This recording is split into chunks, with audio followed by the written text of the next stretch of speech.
Oke, selamat pagi mahasiswa. Pagi, Pak. Kita mulai doa. Silakan siapa yang mau pimpin doa.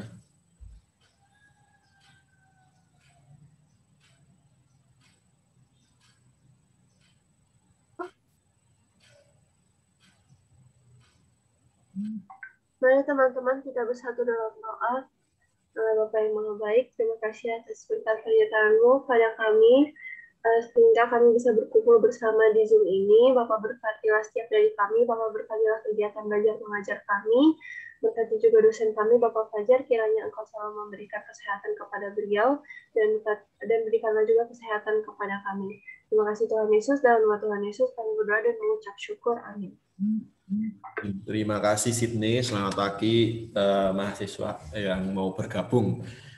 Ini pertemuan terakhir sebenarnya mengupas dari kemarin sudah sampai beberapa soal, jadi memang saya share tentang soal-soal yang biasanya kita perlu perdalam ketika nanti mengajar di PPL di SMA gitu. Jadi supaya konsep-konsep yang mungkin masih perlu ditanyakan, sedangkan nanti saya seperti biasa saya share soal, kemudian nanti dijawab di kolom chat. Kalau misalnya pun ada pertanyaan langsung bisa komen atau langsung nyalakan suara begitu ya. Jadi sampai jam 10, nanti Bu Rizka jam 10, dan mudah-mudahan bisa menjadi manfaat dengan soal-soal tentang anatomi fisiologi manusia.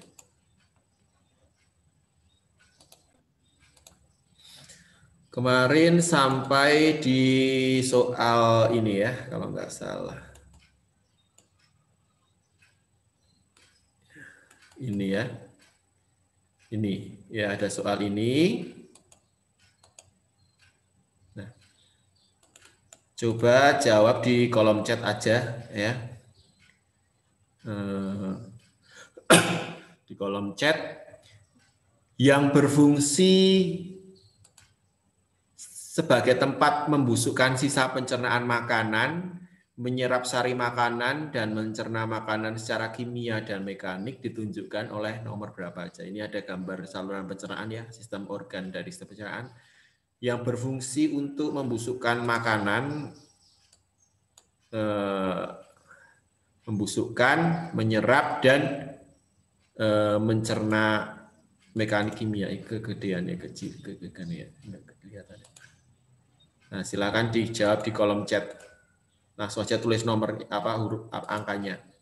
Yang berfungsi sebagai tempat membusukkan sisa makanan, menyerap sari makanan, dan mencerna makanan secara kimia dan mekanik adalah nomor berapa? Silakan langsung jawab di kolom chat. Belum ada yang jawab ini.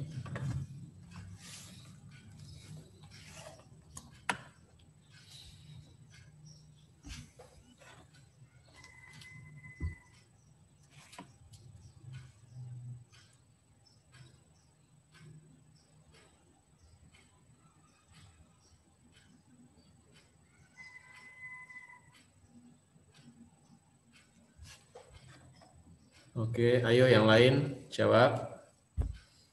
Biar pagi-pagi agak fresh dengan soal-soal. Nanti UAS Bu Rizka kan? Bu Rizka UAS enggak nanti? Belum, Pak. Oh, belum? Masih ini, iya. Oh, berarti belum pertemuan terakhir minggu depan ya Bu Rizka ya? Iya, minggu depan. Karena banyak libur. Ya udah, nggak apa-apa. Ini kita terakhir ya, nanti minggu depan free soal tugas-tugas dikerjakan aja itu, kirim ke ini. Kok baru satu yang jawab ini, ayo. Ada 5 partisipan, jawab aja, salah juga nggak apa-apa kok, ya kan? Sambil belajar nih, yang berfungsi sebagai tempat membusukkan sisa pencernaan makanan. Kok baru satu yang jawab ini? Kok saya nggak bisa menambahkan chat? Jawab angkanya aja, jawab angkanya. Berapa. Ya, membusukkan sisa pencernaan, menyerap sari makanan, dan mencerna makanan secara kimia dan mekanik. Berarti ada 3 jawaban. Angkanya 1. Ini tiga organ ya, ada 3 organ ya. 3 organ dipilih berapa. Pak, pilihan saya di opsinya belum kelihatan saya, Pak. Nggak usah, langsung pilih angkanya aja. 1, 3, 4, atau 6, 3, atau 2, 5, 4 gitu. Karena nggak cukup ini bikin soalnya. Ayo yang lain. Tinggal jawab kok, salah nggak apa-apa kok. Daripada saya kasih soal, ujian. Ntar jelek, remedial, waktu habis. Ayo. Yang lain. Misalnya ditanya nggak jawab. Jawabannya kita lihat digitnya mana. 1, 3, dan 4 ya. 1, 3, dan 4. Membusukkan sama makanan, bener ya. 1. Ini apa? Ini usus besar.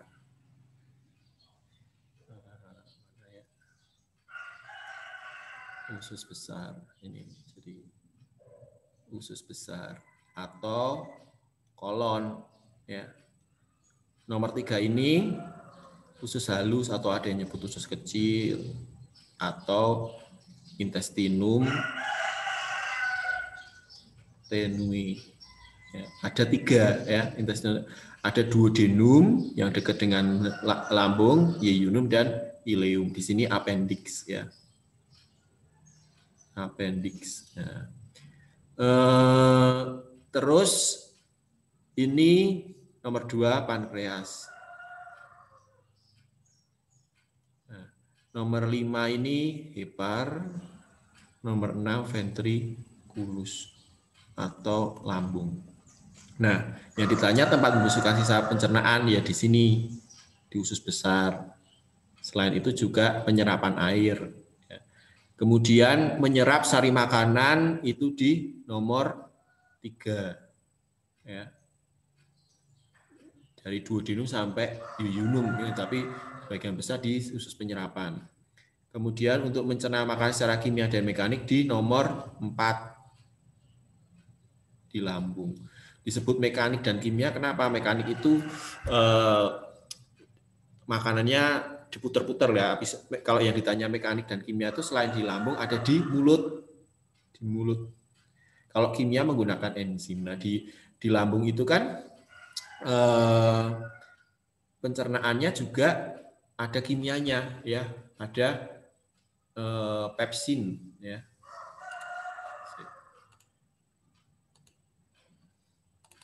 Jadi kalau kita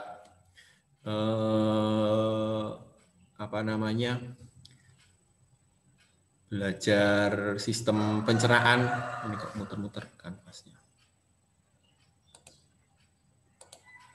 Nah, kalau belajar sistem pencernaan,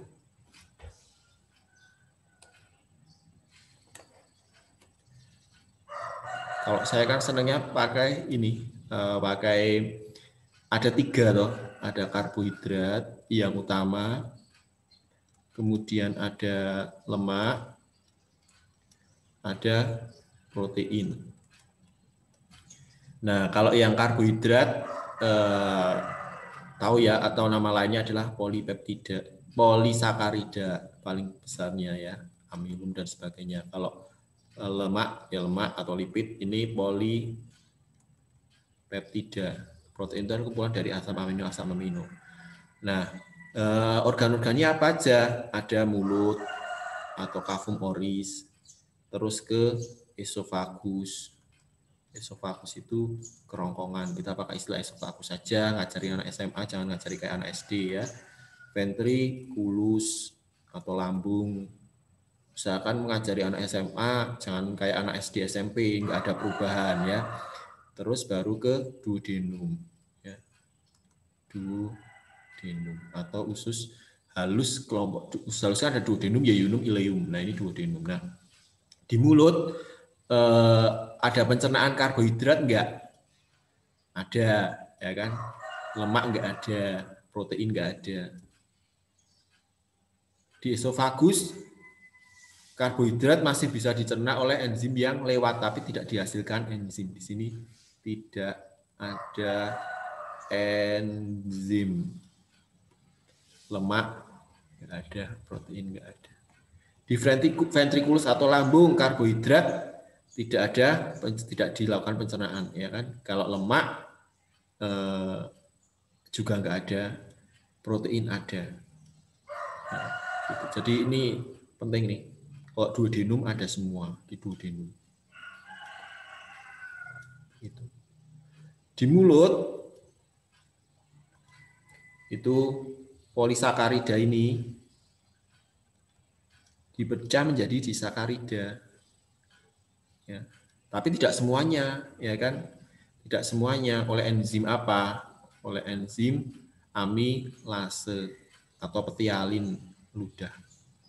Nah, ini akan ke bawah terus nih sampai esofagus masih terjadi tapi tidak dihasilkan enzim ya. Sampailah ke ventrikulus, nggak ada apa-apa, sampai ke duodenum. Nah, di duodenum ini disakarida ini akan dipecah menjadi monosakarida. Disakarida itu dari maltosa, ya kan? Jadi nanti glukosa. Ini oleh enzim disakaridase, ya enzimnya banyak disakaridase. Kalau maltosa ya berarti maltase, ya kan? Begitu. Nah, si monosakarida ini nanti akan dibawa ke sel epitel dan diedarkan ke seluruh tubuh.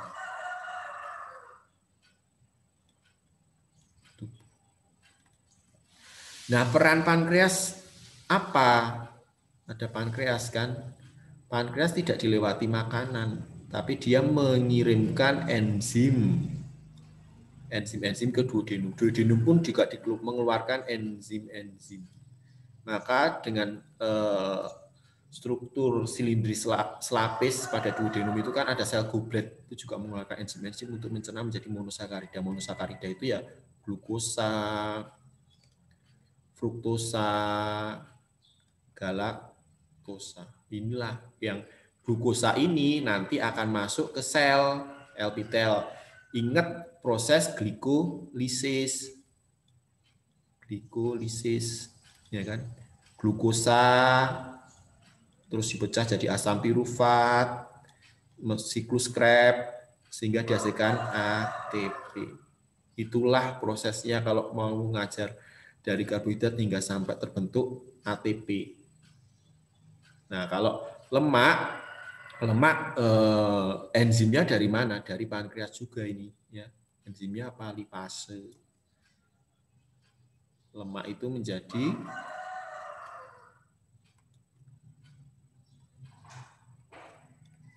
asam lemak dan gliserol, ya. Asam lemak dan gliserol. Ini enzimnya apa? Enzimnya namanya enzim lipase.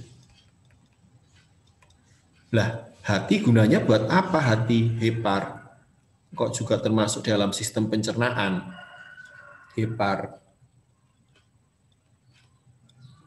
ini nanti sebelum dipecah, ini si lemak, dia akan mengeluarkan, sebelum itu adalah garam empedu.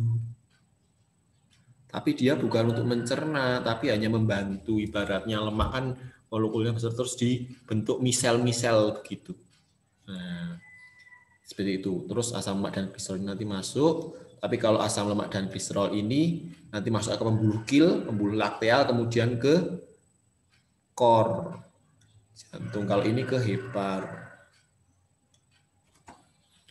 Kalau protein, nah kalau protein di mulut nggak ada, esofagus nggak ada, ventrikulus, lambung, ya di lambung ini polipeptida diubah menjadi polipeptida yang lebih kecil atau ada yang nyebut pepton. Enzimnya apa? Enzimnya adalah pepsin. Nah, pepsin ini dalam keadaan inaktif atau tidak aktif itu namanya pepsinogen sebenarnya. Pepsinogen Ini nanti akan diubah menjadi pepsin. Siapa yang membantu? HCl. Jadi makanya di dalam lambung itu ada asam lambung yang HCl ini, yaitu mengubah pepsin. Ada juga enzim prorenin, ini menjadi renin kan untuk protein susu ini, mengubah protein susu kemudian menjadi pepton. Nah, si pepton ini nanti akan dibawa ke duodenum juga. Nah, pepton ini akan diubah menjadi apa? Paling kecil dari protein itu, kan asam amino. Enzimnya bisa tripsin, terus ada kimotripsin. Dari mana? Ada duodenum, ada yang dari pankreas juga. Jadi ini gambaran 3 kalau disuruh buat hubungan. Nah, ini nanti juga masuk ke sel, ke hepar, pembuluh vena porta hati, menuju dibawa oleh pembuluh vena porta hati. Jadi ini, nah kalau misalnya proses katabolisme hubungan ini, kalau ini pencernaan di dalam saluran pencernaan ya, tapi kalau pencernaan di sel atau pencernaan katabolisme di dalam sel, katabolisme aerob yang glikolisis itu beda lagi ceritanya, ya kan, yang masuk dari glikolisis, yang dari asam amino bagaimana itu nanti dipelajari di biokimia. Itu saja. Selanjutnya, ini gambar nomor 71. Coba ini dijawab. Enzim yang berfungsi mencerna protein dihasilkan oleh yang mencerna protein.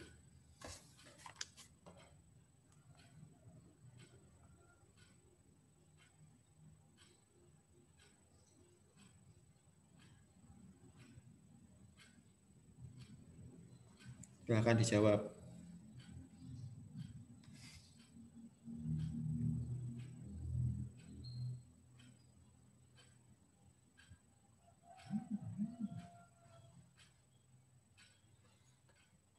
Jawab aja, kalau disuruh jawab.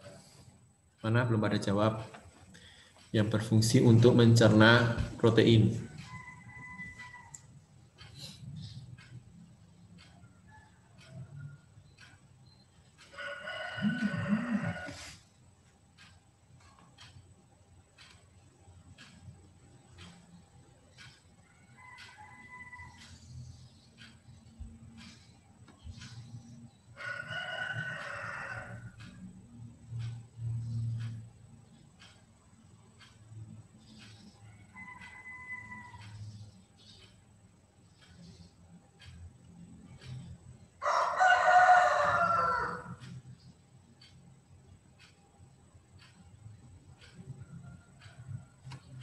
Belum. Mana kok belum ada yang jawab nih? Nomor 71. Udah, Pak. Kok nggak muncul di sini ya? Oh, ini ya.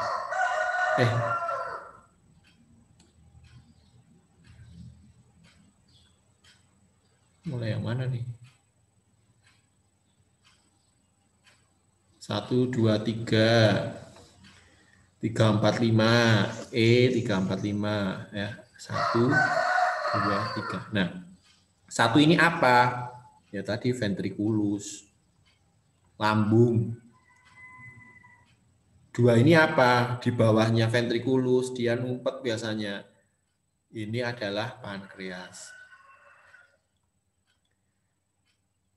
Nah, ini kan setelah lambung, setelah lambung ini kalau diurut, ya kan.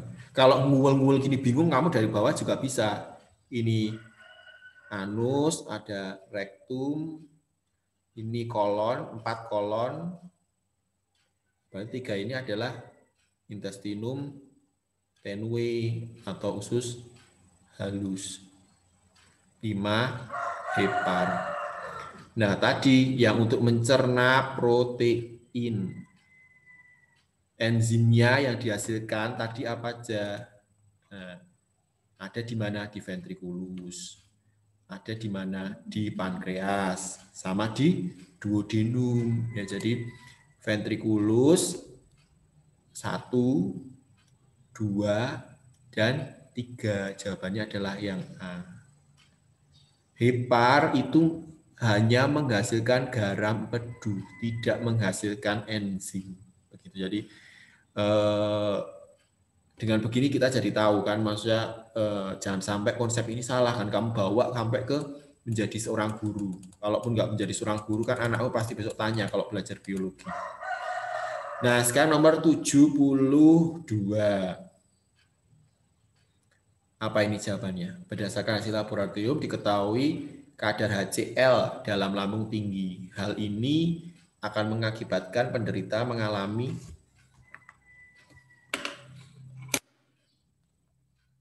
silakan dijawab.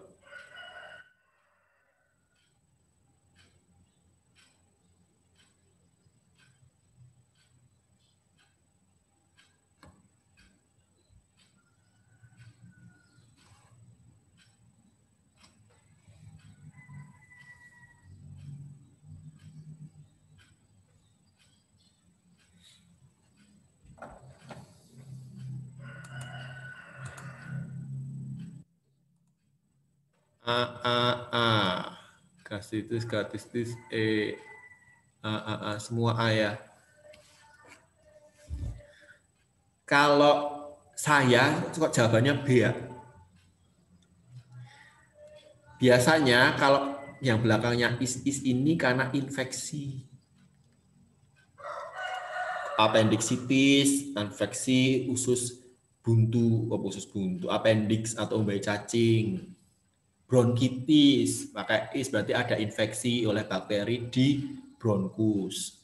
Apalagi yang pakai is. Ya, pokoknya yang biasanya kalau is biasanya itu infeksi. Nah, kasus ini karena infeksi bakteri. Jadi kan di lambungnya banyak bakterinya. Sebenarnya di lambung kita ada bakteri Helicobacterium pylori. Ya, tapi kalau dalam kondisi yang paling banyak besar atau melimpah itu bisa menyebabkan juga yang namanya gastritis.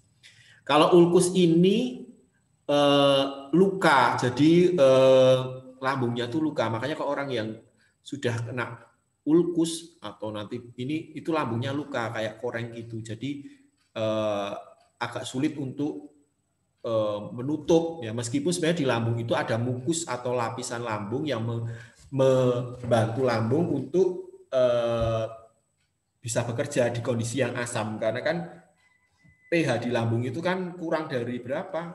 2 apa berapa ya? Sangat asam. Nah, pas muntah kamu kan rasanya asam-asam itu. Nah, itu kan gitu. Nah, ulkus ini ada luka ceruk. Nah, gastritis ini nanti akan menyebabkan ulkus juga. Gitu. Jadi kalau saya jawabannya B. Kadar HCl-nya tinggi menyebabkan luka pada lambung. Ya, luka. Kalau kolik ini kayak kram itu, tapi itu juga semacam saya pernah kolik juga hingga sampai ke usus itu, rasanya udah kayak mau mati, benar itu sudah mau mati terus disuntik pakai pereda rasa sakit. Dulu pernah waktu SMP disuntik, berarti kemarin terakhir Juli 2000 berapa ya?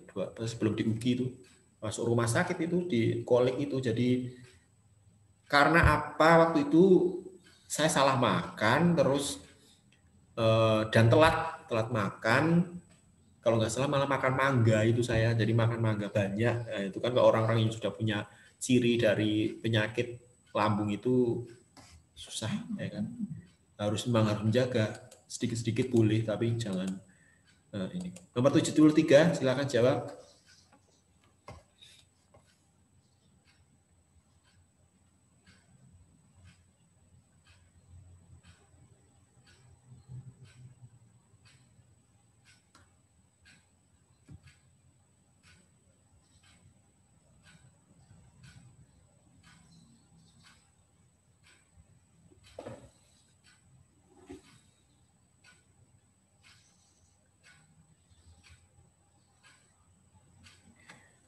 Seorang yang terserang diare dapat mengakibatkan gangguan lain berupa dehidrasi. Dehidrasi yang diakibatkan karena tidak sempurna pencernaan berlangsung pada, kita lihat jawabannya A, yang lain A.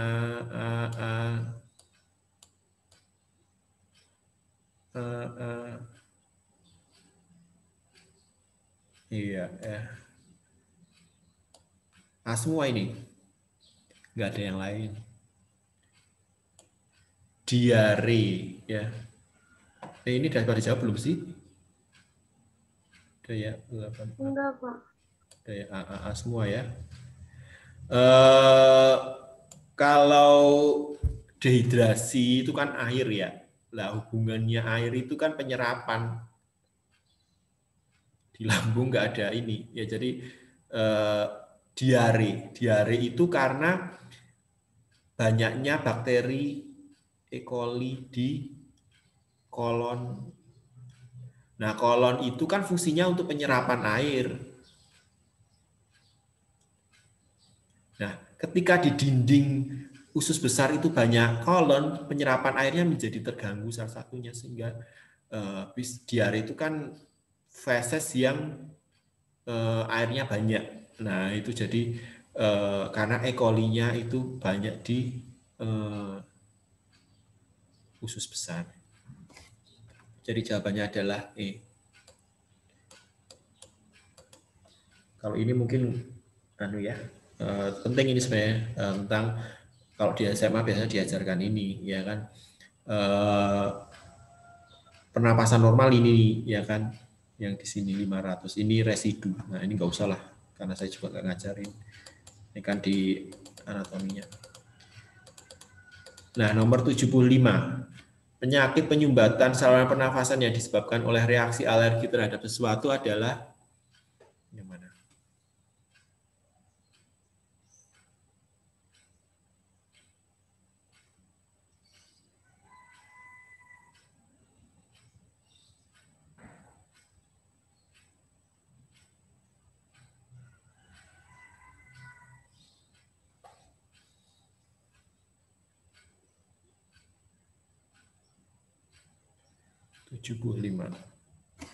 kurang besar ya tulisannya ya.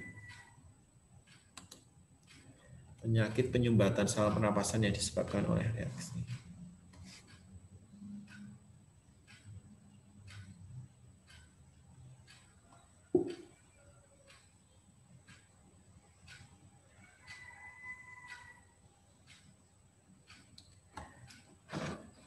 Jawabannya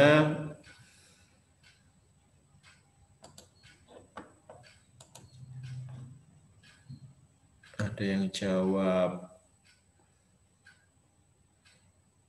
B, ada yang jawab E, ada yang jawab B, ya, ada yang jawab A ya. Kalau penyumbatan saluran pernafasan karena alergi itu asma ya. Di bagian mana? Biasanya bagian bronkiolus ya. Kalau bronkitis itu karena ada is ini biasanya infeksi di bagian bronkus. Kalau pneumonia disebabkan oleh bakteri pneumonia, Diplococcus pneumoniae, biasanya ini bakteri juga ini disebabkan oleh bakteri. Kalau asfiksi ini karena ini kandungan gas, pokoknya penyerapan di alveolusnya ini terganggu karena air atau apa saya lupa. Kalau TBC ini juga bakteri Mycobacterium tuberculosis, ini perlu pengobatan sekitar 3-6 bulan menggunakan obat. Kalau pneumonia ini biasanya paru-parunya jadi tidak bisa, sama dua-dua ini tidak bisa terjadi pertukaran di alveolus, tapi kalau pneumonia ini bakterinya beda dengan TBC, dan biasanya kalau pneumonia ini terus paru-parunya terisi air biasanya. Nah, COVID itu kan juga salah satunya kalau masuk ke saluran pernafasan ini, nah itu bisa menyebabkan pneumonia juga. Begitu. Jadi pneumonia itu kondisi ini apa namanya paru-parunya. Nah, karena kan jadi lemah gitu, mungkin karena ada bakteri lain. Makanya ada yang COVID sering dikasih obat antibiotik dan sebagainya, itu mungkin dalam penyakitnya itu ada penyakit tambahan lain yang menyebabkan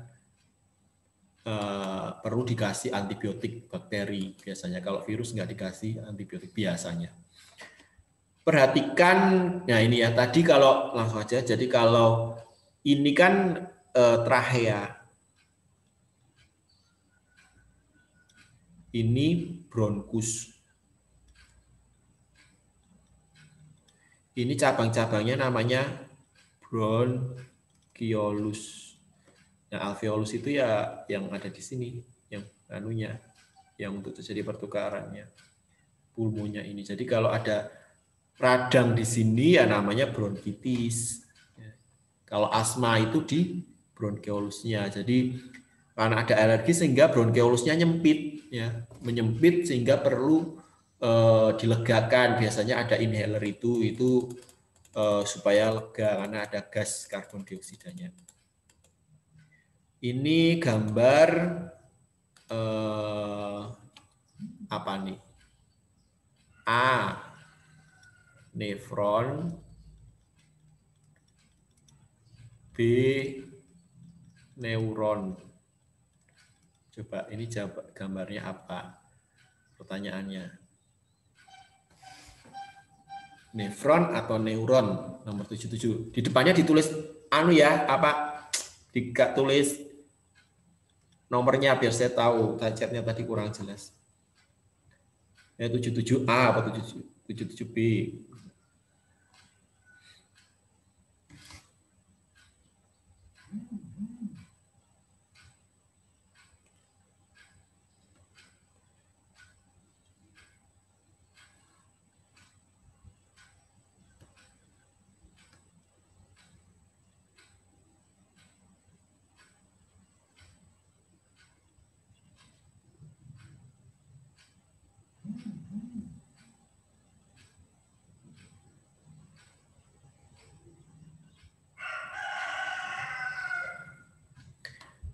Kita lihat jawabannya.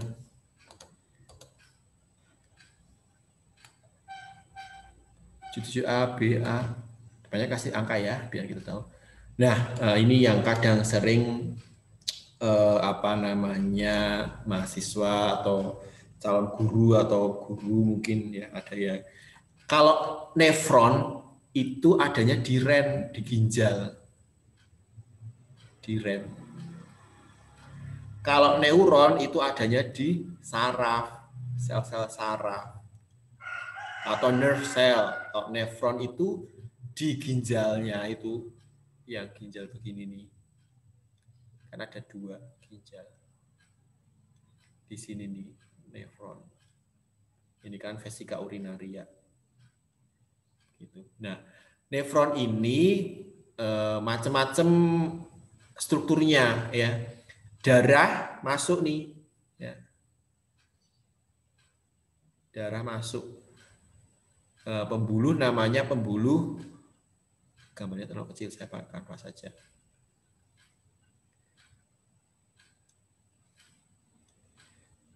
Jadi kalau digambar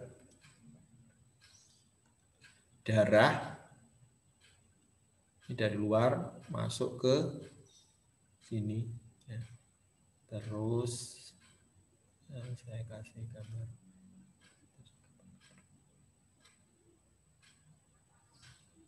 Ini gambar ini aja lah kasarannya. Kalau di buku-buku ada yang melekuk-lekuk, makanya harus diperhatikan jalurnya. Nah, ini nefron lah ya. Nah, pembuluh darah. Jadi kan ini ginjal kan tempat penyaringan ya. Disaring itu apa? Darah. Ya. Darah itu pembuluh darah aferen itu masuk membawa zat-zat kan, kalau yang keluar namanya pembuluh darah eferen. Kemana? Ke bagian yang merah-merah ini. Namanya bagian-bagian yang merah ini adalah glomerulus. Nah, glomerulus ini diselaputi oleh yang namanya kapsula